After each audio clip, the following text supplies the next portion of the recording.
अगर आप लोग केले की खेती करते हैं तो आप लोग एक चीज़ देखे होंगे कि जब ठंड ख़त्म हो जाती है और फिर जब गर्म मौसम आना शुरू होता है तो जो आपके केले के पौधे होते हैं उसके पत्ते आप लोगों को तने से हटते हुए या कुछ लोग बोलते हैं कि जो पत्ते हैं ये फट गए हैं। तो इस तरीके की समस्या नज़र आती होगी और कई किसान भाई सोचते हैं कि हमारे केले में ये रोग लग गया है या हम जहाँ से पौधा लिए हैं वो सही नहीं है या ये वैरायटी सूटेबल नहीं है। तो देखिए ऐसी कोई बात नहीं होती है। जब ठंड का मौसम आ जाता है तो वैसी परिस्थिति में जो केले का पौधे का जो विकास होता है यह पूरी तरीके से रुक जाता है और जैसे ही जो ठंड होती है ये ख़त्म होती है तो केले के पौधे में जो अचानक ग्रोथ है ये शुरू हो जाती है। इसको अच्छी तरीके से समझने के लिए आप ये जान सकते हैं कि जो बरसात का मौसम होता है इसमें केले के पौधे का जो विकास होता है सबसे ज़्यादा होता है और उसके बाद जब ठंड आ जाती है तो वहाँ पर जो विकास होता है ये सबसे कम होता है। और जो गर्मी का मौसम होता है जैसे आपका मार्च, अप्रैल, मई, जून, तो इस दौरान का जो मौसम होता है ये काफ़ी गर्म होता है। लेकिन इस दौरान नॉर्थ इंडिया में बारिश देखने को नहीं मिलती है। तो ऐसी परिस्थिति में जो केले के पौधे का विकास होता है यह बरसात जितना नहीं होता है लेकिन ठंड से बहुत ज़्यादा आप लोगों को विकास देखने को मिलता है। तो जो ठंड का मौसम होता है उसमें जो आपका केले का पौधा होता है ये पूरी तरीके से जाम हो जाता है, उसका एक भी पत्ता नहीं निकलता है। और यहाँ तक कि कई बार ऐसा देखा गया है कि जो आपके केले का पौधा है ऊपर बढ़ने की बजाय नीचे घट जाता है। तो ये चीज़ें क्या हैं, कैसे हैं, आप लोग इनको अगर आपके पौधे में समस्या आ गई है तो कैसे ख़त्म कर सकते हैं। तो आप लोग यहाँ पर देख सकते हैं कि हम उस खेत में हैं जो कि हमने इसका सितंबर लास्ट अक्टूबर में रोपाई की थी। अब जो सितंबर लास्ट अक्टूबर रोपाई होती है तो इसका उद्देश्य ये होता है कि जो छठ का त्यौहार होता है उसमें सप्लाई करने के लिए। तो आप लोगों को यहाँ पर जितने भी पौधे दिखाई देंगे काफ़ी ज़्यादा ये छोटे दिखाई देंगे। तो आइए हम सबसे पहले आप लोगों को दिखाते हैं। यहाँ पर हमने एक पौधे का चुनाव किया हुआ है और यहाँ पर आप लोग देख सकते हैं कि जब तक ठंड का मौसम था तो जो केले का पौधा था यहीं तक रुका हुआ था और ये लास्ट वाली पत्ती आप लोगों को एकदम जली हुई प्रतीत होगी। तो इस दौरान जितने भी केले के पौधे थे ठंड तक तो ये पूरी तरीके से सिकुड़ के थे, तो कोई दिक्कत नहीं थी, हमें देखने को ऐसा कुछ भी नहीं मिल रहा था। तो ये पत्ते जैसे ही गर्मी शुरू हो जाती है तो तने से हट जाते हैं और जब तने से ये हट जाते हैं तो ऐसी परिस्थिति में हमको ये लगता है कि जो हमारा तना होता है ये कमज़ोर हो जाता है। तो देखिए कहीं ना कहीं थोड़ा बहुत ऐसा इफेक्ट देखने को मिलता है। लेकिन आप लोग यहाँ पर एक चीज़ और भी देखेंगे कि यहीं से ये जो आखिरी पत्ता ठंड के मौसम में था जो कि विकास नहीं कर पा रहा था, यहीं से पौधा 1 2 3 4 अभी जैसे ही ठंड ख़त्म हुई है तो ये पत्ते निकलना शुरू हुए हैं और यहाँ से आप लोग देख रहे होंगे कि विकास इसका ज़्यादा होता है। अब जब यह अचानक से विकास तेज़ी से करना शुरू कर देता है तो इसका जो तना होता है ये अचानक से मोटा होना शुरू हो जाता है और ऐसे में जो पुराने पत्ते होते हैं ये पौधे से दूर चले जाते हैं। अब यहाँ पर आप लोग देख सकते हैं कि एक पौधा हमारे पास और भी है। यहाँ पर भी वही आप लोगों को मुख्य समस्या देखने को मिल रही होगी कि इधर जितने भी पत्ते हैं ये फट गए हैं। लेकिन जैसे ही हमारे पौधे का विकास शुरू होता है तो कुछ इस तरीके से निकल करके सामने आता है। अब आप अपने खेतों में एक चीज़ और भी देखते होंगे, अगर आप लोग ध्यान देते होंगे कि जैसे जो पौधा जितना ज़्यादा छोटा होता है उसमें यह समस्या आप लोगों को उतनी ही ज़्यादा देखने को मिलती है।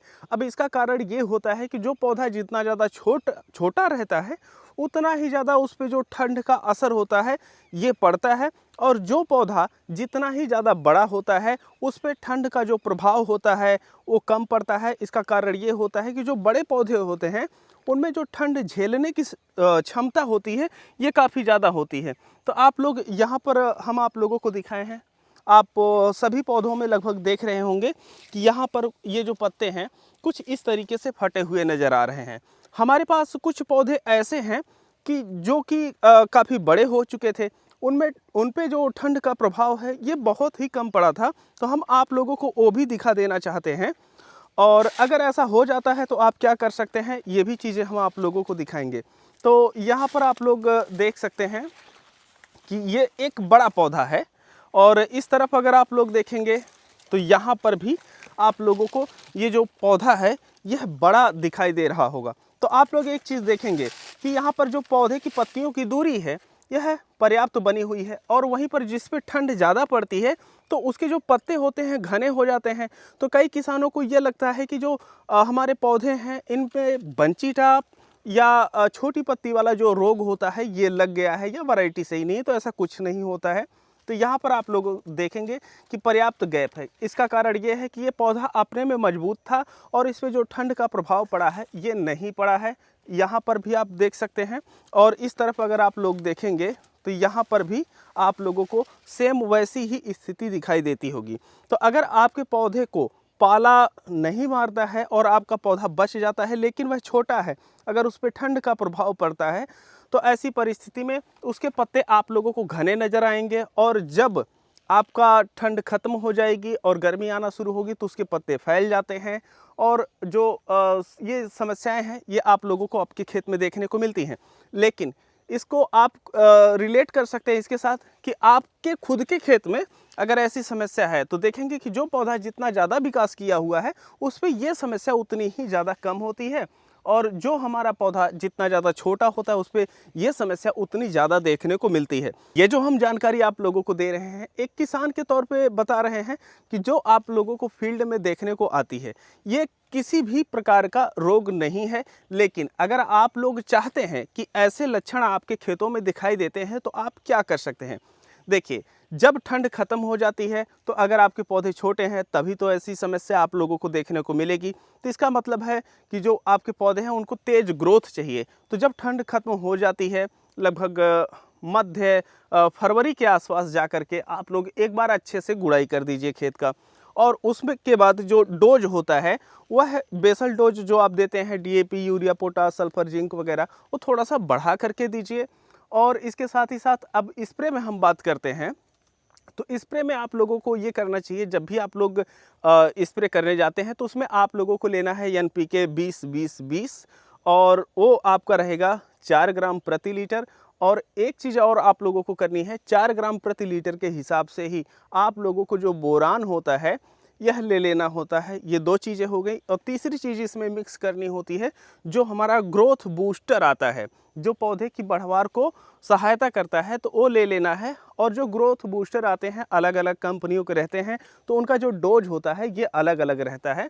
तो आप उसको भी मिक्स कर लीजिएगा जो उसका डोज रहेगा उस हिसाब से। और ये तीनों को मिला करके आप एक बार पौधे पे स्प्रे कर दीजिए। और ये जो स्प्रे है आप 8-8 दिन के अंतराल पे 3 बार कर सकते हैं। और आप लोग देखेंगे कि जो पत्ते फटे होने की समस्या होती है यह जो रिकवरी है बहुत ही ज़्यादा फास्ट होगी। तो आपको काम ये करना है, गुड़ाई करनी है, खाद देना है और स्प्रे करना है और तुरंत आपके पौधे में एक बूस्ट आ जाएगा। और इस चीज़ को वो जल्दी से रिकवर करके जो तना होता है यह खुद को मजबूत बना लेगा। तो यही चीज़ इसके लिए थी। अगर केले से संबंधित और भी आप लोगों को कोई जानकारी चाहिए तो हमें कमेंट बॉक्स में ज़रूर बताएं। और हाँ, अगर आप लोग केले की खेती करना चाहते हैं 2023 में तो पौधे की बुकिंग चल रही है। आप यहां पर दिए गए नंबर पे कॉल करके संपर्क कर सकते हैं और अपने पौधे की बुकिंग कर सकते हैं। इस वीडियो को हम सब यहीं पर समाप्त करते हैं। मिलते हैं आप लोगों से एक नई वीडियो में, तब तक के लिए चलते हैं। जय जवान, जय किसान, जय विज्ञान।